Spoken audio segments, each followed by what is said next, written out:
This KFAN podcast is sponsored by Builders and Remodelers, exclusive Twin Cities provider of Elements Windows. Get the highest quality windows at unmatchable value. Visit buildersandremodelers.com for more details.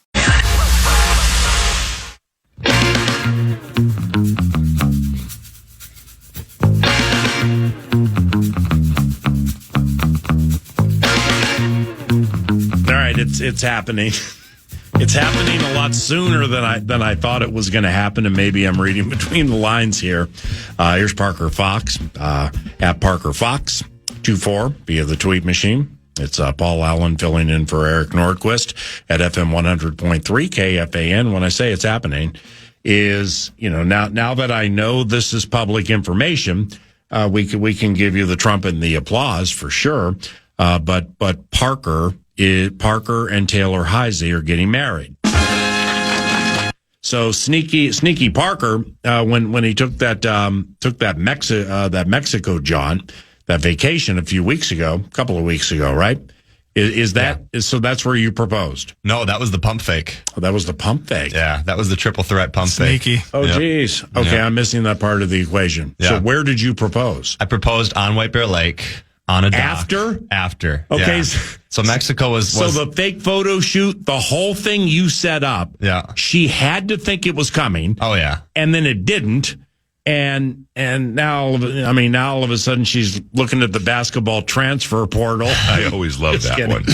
But, was she disappointed? No, she wasn't disappointed. It was like, you were probably watching that game live when Michael Jordan hit that one-handed pump fake. Oh, yeah. And then drove it down the lane. Mm-hmm. That's kind of what Mexico was, right? So it was a beautiful trip. That's brilliant. Had a great time. Yeah. Well, I was searching for so many different things with trying to line up schedules where my brother's just signed a professional basketball contract overseas in Estonia. Her brother's... Where's Estonia? Somewhere up there in northeastern Europe. I think it's by Latvia and all those little... Sounds like a wonderful part of the world. There. Yeah, no doubt. Mm-hmm. No doubt. And sounds like a lot of steel, girders, metal, and cold.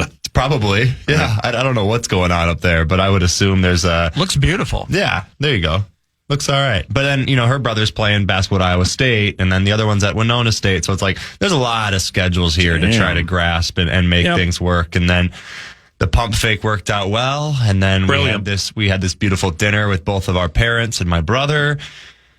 Stage another fake photo shoot. Jeez. Come down to the lake. Boom, there's a big setup, candles, flowers, the whole ordeal. Wow. We popped some champagne. I got the most important yes of my life. Mm-hmm. And, we go from there. So now, did she cry? Planning start. Yeah. Rough and tumble hockey star cried. A tough one, right? I definitely cried. The basketball, basketball guy was going to cry, right? Well, that's like you cried out of happiness because she said yes. Yeah. Like I'm trying to draw a foul down the lane. I'm trying to get a call from the ref here. You know what I mean? Right. But so that's consummated. Yeah. And you got your ring from Uncle Jimmy. Uncle Jimmy Continental Diamond was the best. Yeah, thank you to them right and on, to UPA.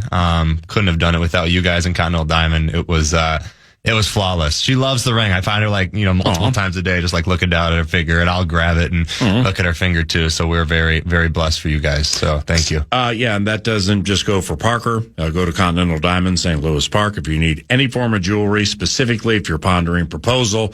This is a near 3-decade endorsement that yours truly has had with the Pestis family and Continental Diamond. So clearly the word is good. And secondly, it's the longest running commercial / endorsement on KFAN. Wow. And the Pestis family takes a lot of pride in that, in servicing everybody, and that includes Parker Fox, so that's cool. But when I say it's already happening, we were talking about, like I went to Bunkers on Washington last night, brought my Colorado Coley. My daughter's in town for a week and change, 2 weeks. And she had heard about Bunkers and known about Bunkers for quite some time. Wonderful Sunday night music jam with Dr. Mambo's Combo. I used to go a ton.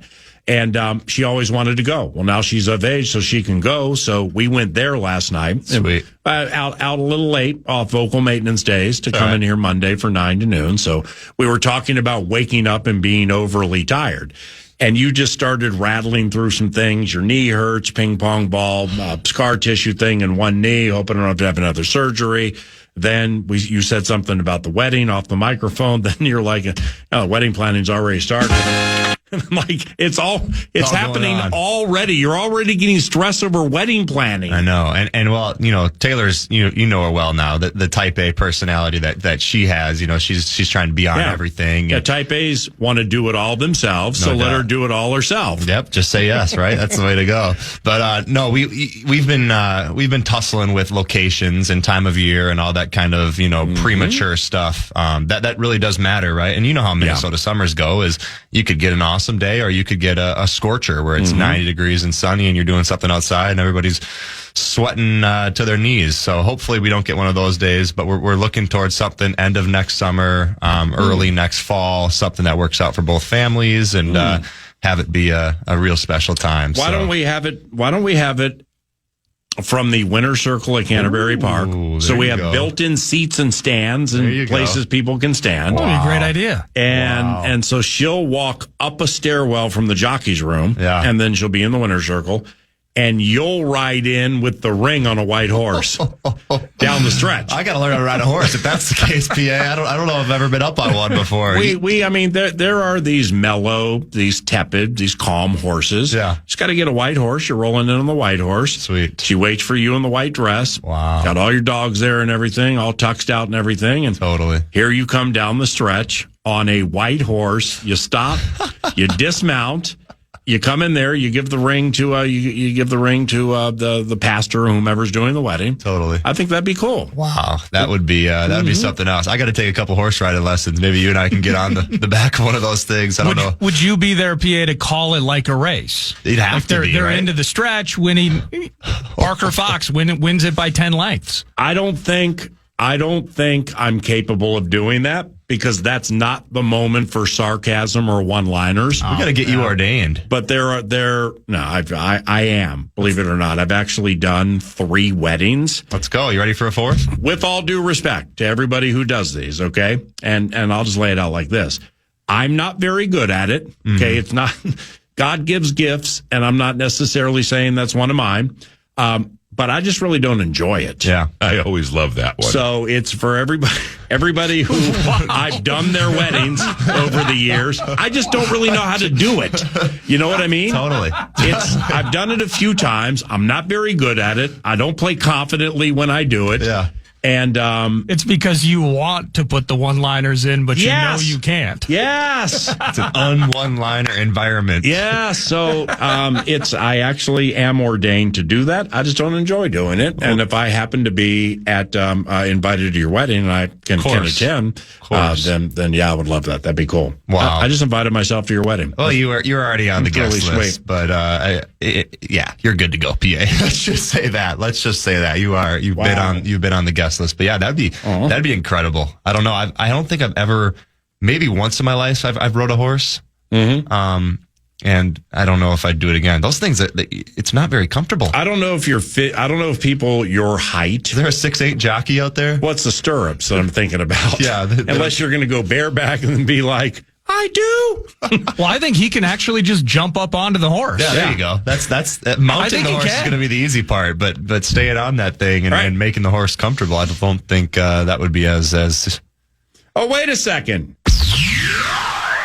My guy Norman Powell got traded. Yeah. Oh, there it is. Damn, man. When I was listening to you guys last week, and I listened to a fair amount of the segments when P-Fox was with Nordo, and it's Paul Allen today filling in for Eric Nordquist 9 to noon on KFAN. The free agency stuff was starting to percolate, like Colin Sexton was going over here and Nikhil Alexander-Walker's going to Atlanta. Some crickets here, the explanation as to why and stuff like that. I really enjoyed it. In fact, I have some things that I want to bring up from it. But would you qualify from Kevin Durant through now the LA Clippers land the enigmatic John Collins, the Heat get Norman Powell. It's a 3-team deal, and former Timberwolf Kevin Love is involved in the deal. I think he's headed to the Jazz. He is, yeah. With slow-mo. Yep. It's Kevin Love, slow-mo, and a future draft pick going to Utah. That's tough for Utah. They just turned Colin Sexton, Jordan Clarkson, and John Collins into Yusuf Nurkic, Kyle Anderson, and Kevin Love.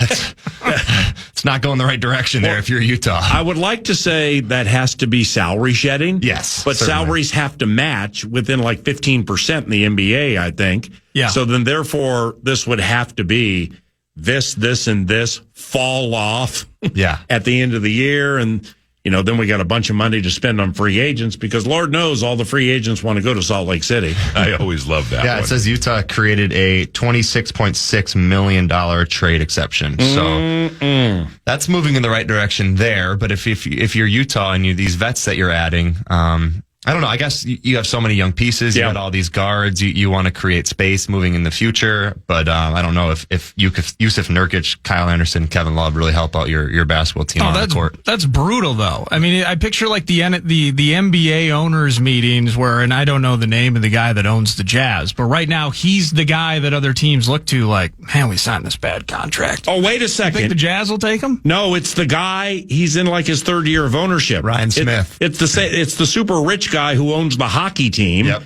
And like the hockey team is for real selling out and is super festive, and it's like his financial commitment to what he wants to do with basketball and hockey and marry them together as like one success story. I mean, now granted, he's hurt 3/4 of the time, so he has plenty of time to go to hockey games. But like, it was important to this owner that Lauri Markkanen was on the glass at the Utah Hockey Club bits, whatever they're called. Yeah, they had him in skates. They had him. They did. Yeah, they had him doing the whole. If he can get in skates, you can get on horses. I was with the same agency as Lauri Markkanen, actually. So I heard all of the business and the lawyer stuff that had to go down to like get him on skates for the first Utah Hockey Club game. Like there was this whole deal where it's like, hey, if we're going to put Lauri Markkanen at 6'9" in hockey skates and make him 7 foot tall and go skate out there in front of all these Utah Hockey Club fans, which is now the Utah Mammoth, like there's got to be some lawyers involved here. I think, that's what they went with. They came up with a name. Yeah, I think it is the Mammoth. Yeah, the Mammoth. So that Ryan Smith, he owns Utah Jazz. He owns the Mammoth, and I think he owns the Real Salt Lake, the soccer team over there as well. So he's got a whole monopoly going on. Major contributor to BYU. Yes. Also as the he's an alum there, right? I think so. As the NIL game goes. Yeah. And funny with this guy, spending and in that market or whatever. I think BYU was low key your squad last year. Oh my goodness! In the NCAA tournament. I loved BYU, and then I loved what they did in the transfer portal and going forward and getting. The number one freshman in the country, and AJ DeBansa. I think they had to pay him about $7 million. So you're telling me Brigham Young University got the number one high school recruit in the country. Holy cow. Yeah, like a sure thing too. Like this guy's supposed to be like Cooper Flagg sure thing? Like Cooper Flagg level, even plus type of dude, guaranteed number one pick in the next year's draft. Jeez. $7 million plus NIL. Like this guy's changing the landscape of everything, this Ryan Smith. The whole deal. And BYU, it's not like BYU was what were they, a 3 seed in the tournament last year? And they had a couple guys that got drafted. I know that guard, Igor or something, got drafted to somebody. So like BYU's got something really cooking over there and with their basketball. I don't know what they're doing football wise, but there's some real basketball stuff going on down there in Salt Lake City. So the Kevin Durant deal goes final. I think it's the first 7-team deal in the history of any sport. Ever. It's like 17. The thing that I don't completely grasp, and I don't care enough about it to grasp it, but how can you make a deal? Okay, so this is the finality of the deal. Yes. So like everybody in the world, including Kevin Durant, knew he was going to Houston. Yep. And this guy's going there, and Jalen Green's going there. But I guess it couldn't be fine. It's the legal tampering period for the NBA. Yeah. So starting last Monday, effectively Monday at let's call it dinner time. You could start agreeing to those deals. So I didn't know that was shams, the thing. bombs galore. And then I think it was just yesterday, the 6th. Yeah, it was yesterday where these things started. That now you can actually sign. Yes. So until I didn't even know that until this weekend, and maybe that wasn't even initially part of it. But maybe, was it Deshaun Nix and some, well, no, he went earlier in the year, but like cash and considerations and G League players here, there, and everywhere. These 7 teams somehow spent the week trying to figure out how to make that thing work. It's funny because it's like Brooklyn ends up just getting 2 future second round picks. You know what I mean? So it's like there's so many hoops they had to jump through to make this thing work. But I really like what Houston has going on there in the West. I think that's going to be a team to be reckoned with coming because they were good last year. It feels like them in OKC. Oh my goodness, does it? Yeah, I mean they were 1-2. They were 1-2. Dallas. I like Dallas too. That West. Dallas is nice. That West. I'd put a third team in there. Is what I'm saying. I don't like Dallas without Kyrie. So that's true. How do they half the season? Is he out? I don't know with the ACL bit. So you like him with D'Angelo? No, I don't. I think. What about Brandon Williams? So one of the great, and I hate to call it a con game because I don't know the guy personally, but when PA and I, so years ago, I forget which year it was, not too long ago, but we did a Wolves practice show at the facility, and you got to sit down with D'Lo and talk to him. Oh yeah. Very few people have we interacted with in the NBA that Loved is more it. thoughtful. And I would actually say intellectual in terms of the game of basketball. Yeah. And so moved by this D'Lo interview. Yeah. I called Uncle Jimmy, the owner of Continental Diamond, and said, we need 25 to give to, in jewelry trade, to give to D'Lo. He needs to be on weekly. Like, seriously, in terms of D'Lo the human is an elite thinker and a badass dude. Like, all in on D'Lo the person. The guy on the freaking court is enigmatic, inconsistent, unreliable. And he's going to do what he's a play when he wants to type of guy. Yeah. And the up and down part, and that's why he's had to jump so many teams. So, I think that he's going to have moments. He's going to seize it early and see what this opportunity is. He's going to have a lot of fun. They're going to have some victories. They're going to talk about, but I think there's an expiration date on that. So it's grip and rip and get as high up the seating table as you can by the time Kyrie gets back. I think they're really going to have to hold on to their butts until Kyrie's healthy. Yeah. By the way, God bless Steven Adams. Yeah. I mean, at age 31, he got himself a nice deal. He did. But he re-signed with Houston. He started to play like 17 to 28 minutes at the end of the year. Playing big minutes in some of those playoff games, too. Right. Yeah. But, I mean, he's so limited in what he does. But doesn't this just prove to you, if God gifts you with natural toughness, he's just not fearful of anything. Nope. But he's not a cheap shot guy either. There's room for Steven Adams like every single year with most teams simply because he's tough and he's like one of the most popular teammates people ever have. Yeah, like Pekovic-esque kind of carved the way out for a guy like Steven Adams, who you got a couple jobs. You got to go set ball screens for Fred VanVleet and Thompson and Reed Shepherd, and then you just got to go rebound. You got to go find ways to carve out space and then put the ball back up in the hoop when you're 7 foot like that. I love that you mentioned Pekovic. How about Big Peck, by the way? Right. Getting all that money while he was hurt for 2-3 years. He was making what, like 12 apiece? Yeah, way too much. And then somehow he's connected to like some Serbian, he's in trouble. whatever Serbia's version of Scarface is over there. Yeah. He's directly linked, potentially related, and maybe involved. Who knows? It's high-end European gangster stuff. And he wasn't like part of it or funding it. He was like the linchpin, the head Corleone. Exactly. So I don't know if he was financing or if he took a loan. There was some bit I read maybe a year or two ago. But Big Peck, talking about carving out. That is a Big Peck style guy in Steven Adams. How about Clint Capella getting 3-year deals at his age and getting $7 to $10 million a year? That's crazy. Luke Cornett getting multi-million dollar deals. Man, there's money to burn in the NBA, my friends. Colin Sexton got traded where? Colin Sexton is going to Charlotte. Charlotte. Yeah, for the Nurkic bet. Yeah, because before I left, it's like when we were formulating these opinions and everything, I was like, well, I mean, I like Mike Conley. I'm not sure what to think about Dilly, but he gets the organization. This is how I operate. The organization gets the benefit of the doubt with the draft pick until the player plays X amount of games, and we can figure out he can't do A, B, C, D, and E, and was a bad pick. So the team gets the benefit with Dilly, who I think just turned 20 years of age, getting closer to 21. So we know they have those two. And some other, Anthony can run point, Julius runs point, the whole thing. But like trading for somebody like a Colin Sexton, I thought would have been kind of cool to fortify things. Yeah. And that's, I didn't hear you guys say that last week, but you were, as Nickeil Alexander-Walker left and went to Atlanta, and you guys are talking about let's run it back. It's going to be a lot of the same from what we saw last year, which was a Western Conference Finals related year. The anticipation is that 2 or 3 of the kids play a lot more. Shannon Jr. and Dillingham would be the 2 favorites there in that equation. Jalen Clark, he'd be part of it too.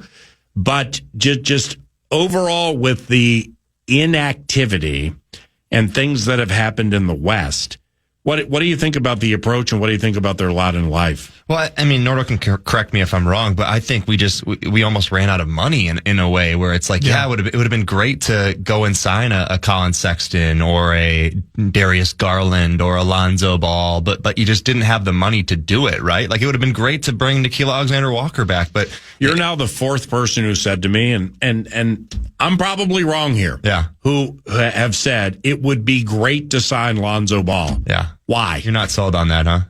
We're at all 4 games he plays every year? You're right.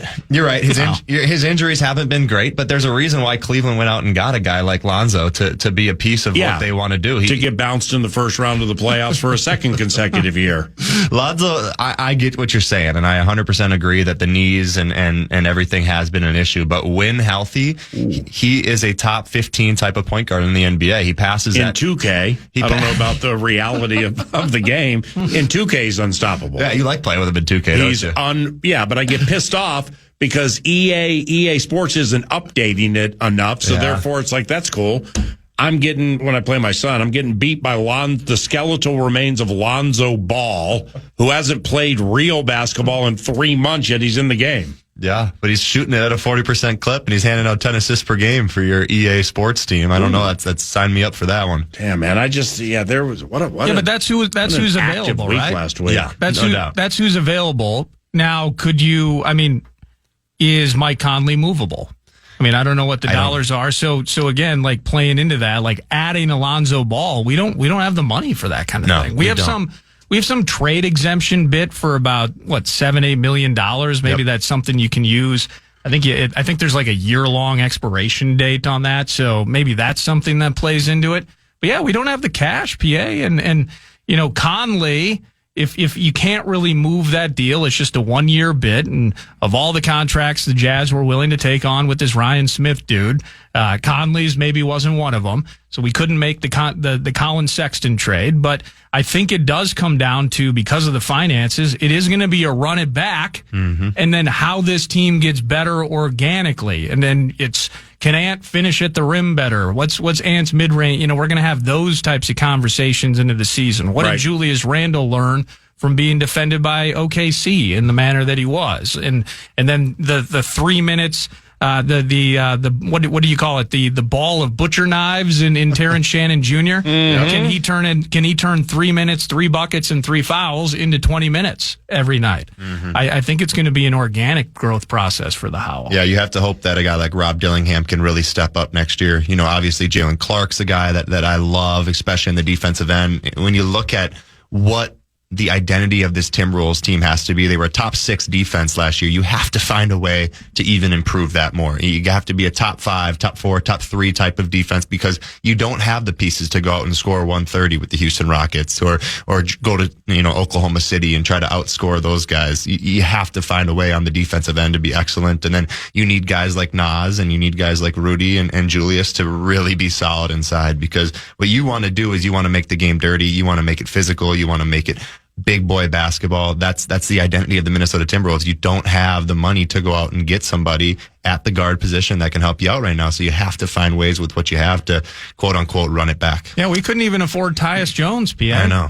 Now he's hanging out with Jalen Suggs down in Orlando. Million, I think. Tyus got $7 million. He did, yeah. Were there reports that we sought Tyus Jones? Yeah, there was some Tyus Jones talk. There was a lot of, he had an awful season with Phoenix. Terrible. I mean, and there was opportunity too. Well, just Phoenix, I think that whole bit was just never going to work out, right? You're paying Bradley Beal way too much money. You don't trust it. You know that you have to pay Devin Booker because he's the future of what your franchise wants to be. Kevin Durant wants out. Phoenix was a nightmare last year. That's the voice of Parker Fox. I'm Paul Allen, filling in for Eric Nordquist. We're going to steal another segment with P. Fox because I got more on the Tolstoy. But first, we offer this. The Fan, along with BigDeck.com, want to give you a chance to win some bonus bucks with the National Cash Contest. Go to KFAN.com, enter the keyword check. The keyword is check. Might win $1,000 with the keyword check at KFAN.com.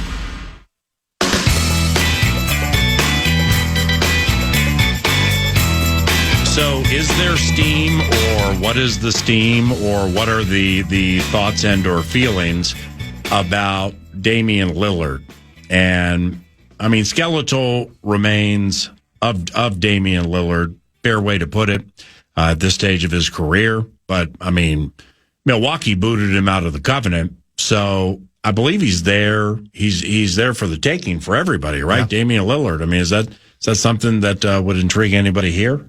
Coming off an injury in April, tore that left Achilles tendon, underwent surgery, so he'll realistically, at his age, he'll probably miss all of the 2025-2026 season. Jeez. There's a chance that he's back towards the end of maybe like a January, February, March type bit. But if you're Dame and you're in a situation where, you're now he's an unrestricted free agent, he can kind of go around where he wants to go. It's, you're probably going to sign with the team, obviously, but you're going to be out the whole season. You're going to really try to get back from that injury, and you're going to probably sign a 1-year deal and then figure out where you want to go after that. So I feel bad for a guy like Dame, especially with what Milwaukee is doing moving forward here, kind of just not kicking him to the curb. They're still paying him a hefty amount of money to kick him to the curb. But, he's in a position where when you're injured, and I've been through that kind of, process, is you don't know what's next, right? Like, you don't know where you're going to be playing next. Yeah, you could be sitting in a jumpsuit for a team next year, but that's not your long goal, right? You want to be back out on the court playing. So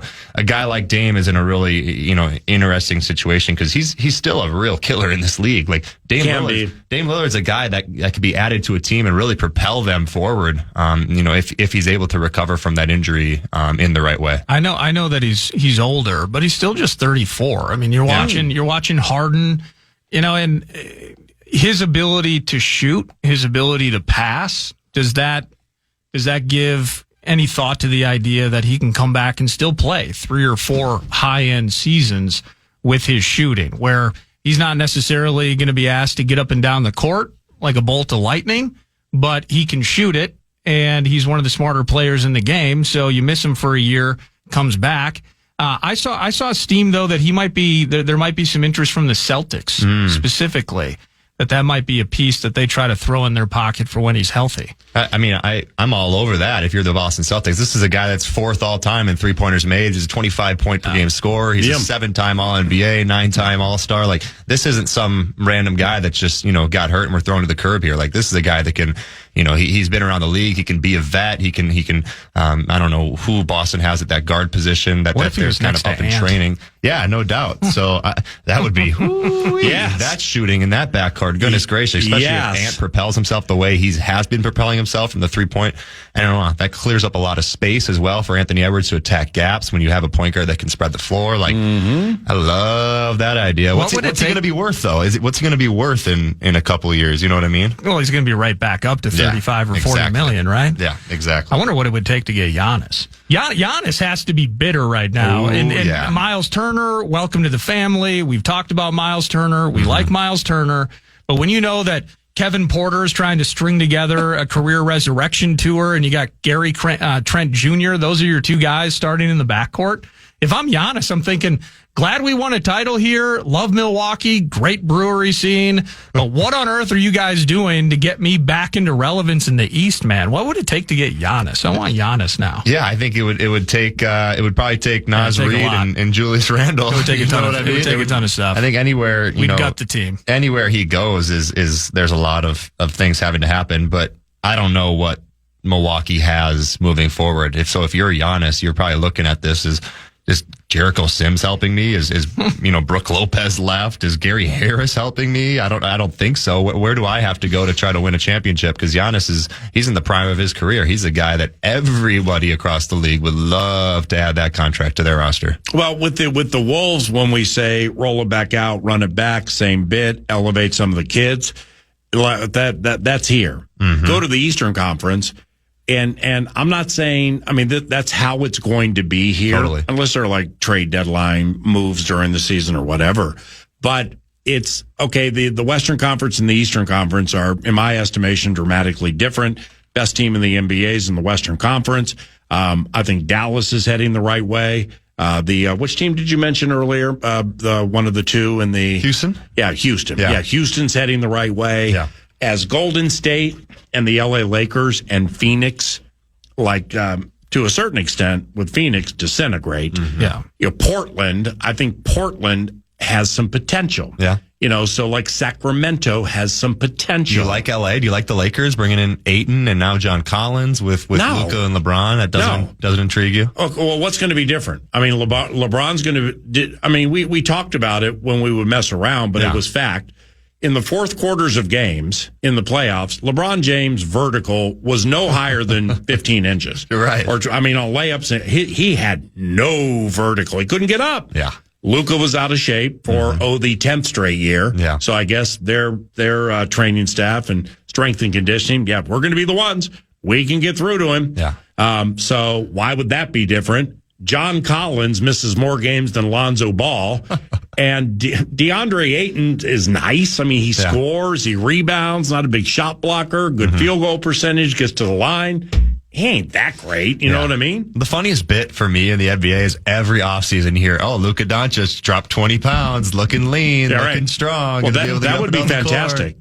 Yeah, it would. It would help them out a lot. But is that a story? It's a story every summer. Okay. It's like Luka's back in Slovenia and he dropped 20 until he gets on the team charters and they start serving the lamb chops. Chick-fil-A comes out. You have your second batch of waffle fries. So he's on this strict plan to have 2 lamb chops on a trip from LA to Denver. But then they lose 6 in a row, and L.A. to Boston, he just does math. He's like, okay, well, we can't win. I don't care about this anymore. I'd like 15 lamb chops if you don't mind. then he can't play 2 games because he has gout. You know what? From a league freak standpoint, sneaky little move took place over the weekend. And this is, again, somebody going to the Washington Wizards.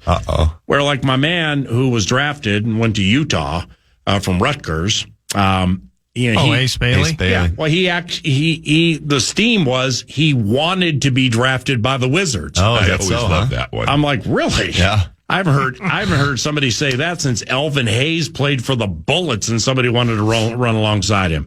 So anyway, Houston had a player who's now with the Wizards. All right. And it was a trade, I think, or a free agent signing. Yeah. Cat named Cam Whitmore. Oh, yeah. You know who Cam is? Of course. Or Cam, I can't figure, he's, as the kids would say, he's a bucket. I can't figure out what his deal is. He would go like a month, 2.5 months consecutive off the bench for Houston. He'd have 19 points in 13 minutes. Oh, yeah. Or 17 in 9 minutes. Absolute microwave. It's right, but why are we only playing him? His defense must be of the L variety. Oh, yeah. He must not know the plays. He must be a stone cold gunner pissing off somebody.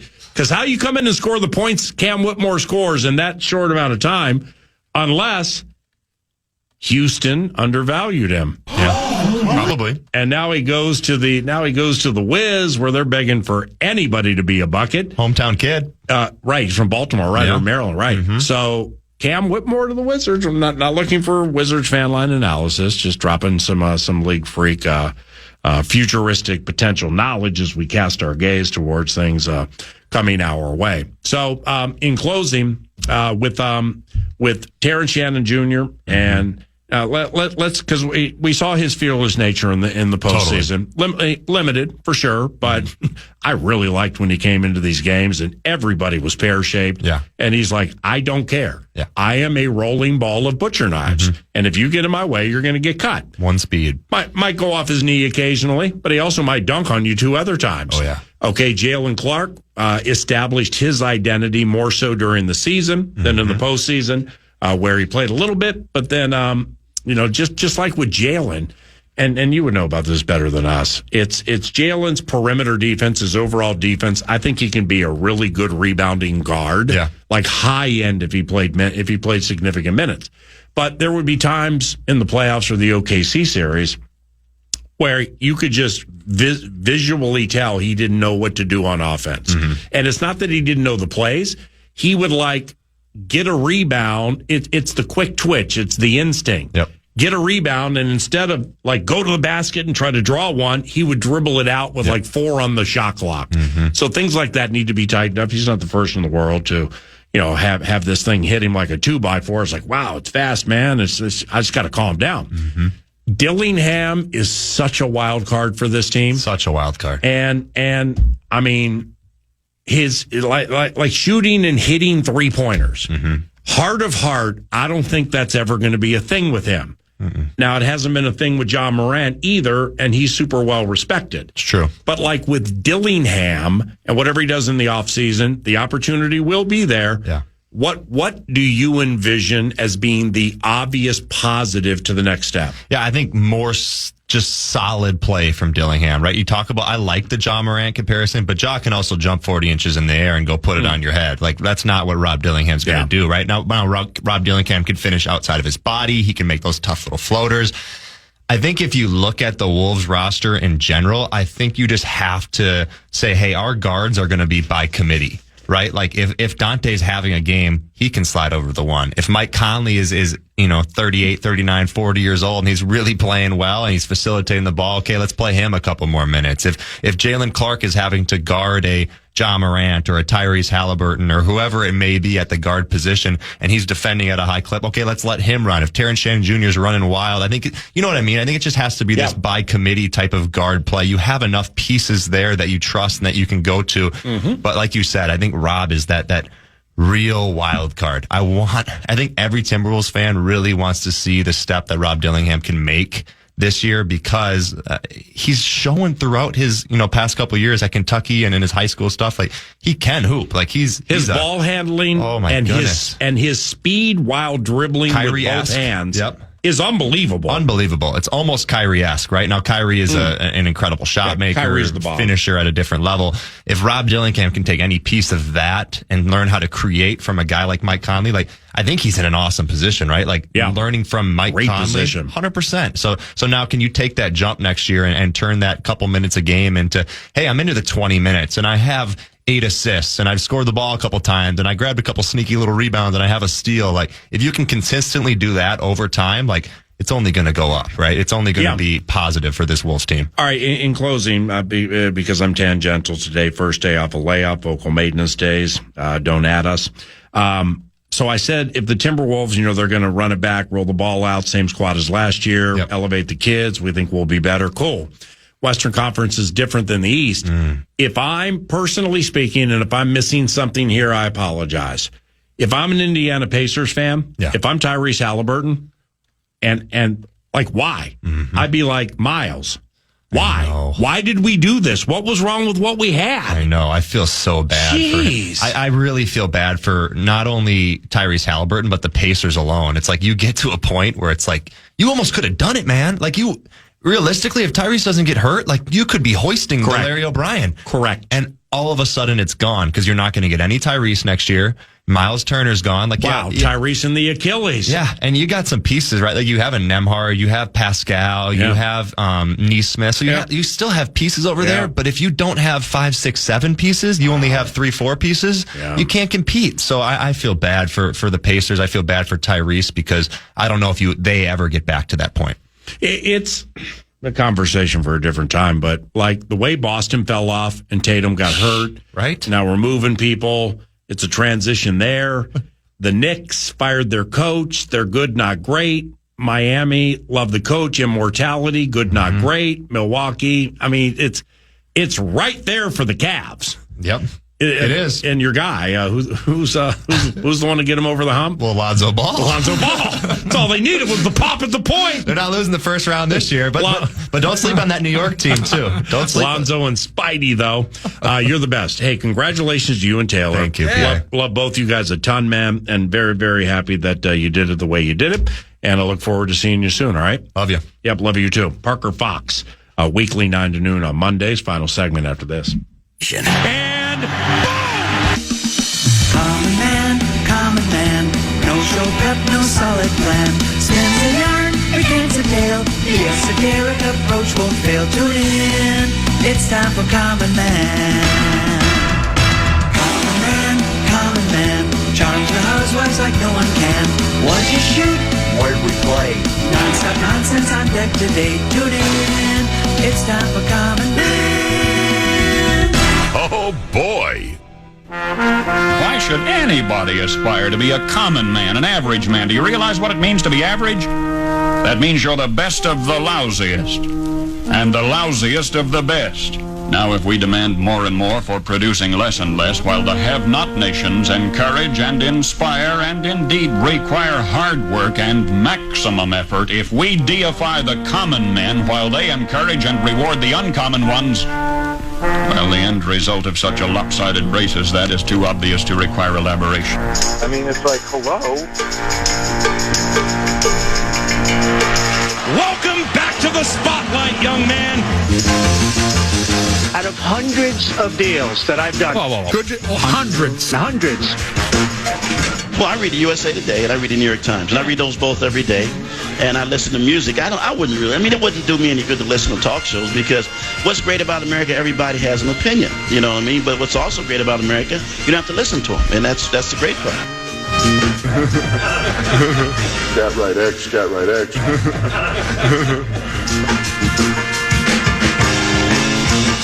You had me at go back to the drugstore.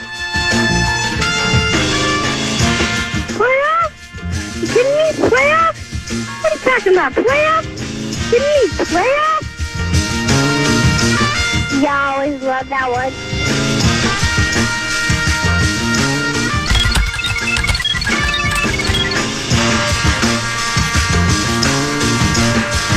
Boy, how disappointing is that? We're the state of hockey, and I think that proves it, so. Boy, how disappointing is that?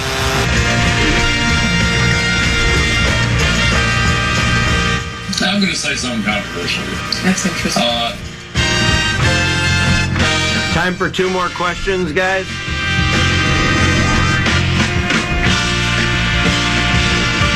Stand up, Ford Field! Stand up! Super Bowl, homeboy. Sorry, KFAN.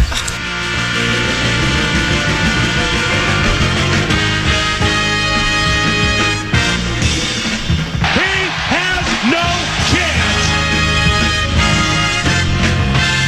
Yes, Vikings ball. Let's play.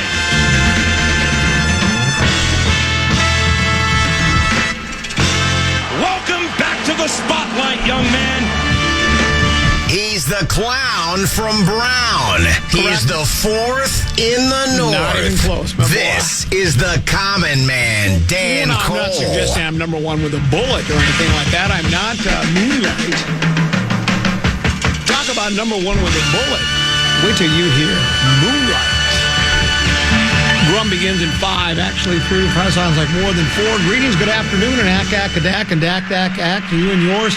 Common Man, La Brea Tar Pit, Cold Dead, Rigor Mortis Laden, attached to Neumann BCM 104, except no imitations, here until 3. Poised, polished, and professional at 3 o'clock. I believe Big Ticket makes his triumphant return, along with the tasteless box of mashed potatoes. A JG, so much to get to. Wimbledon continues. The United States loses a heartbreaker to Mexico in Contraband Cup. Very controversial. I will go to my grave saying the winning goal, they were offsides. The Twins win some, but they lose a whole heck of a lot more. Training camp coverage right around the corner as well, with all of those topics to dive into. I'm not sure where to begin. Let's spin the wheel of topic.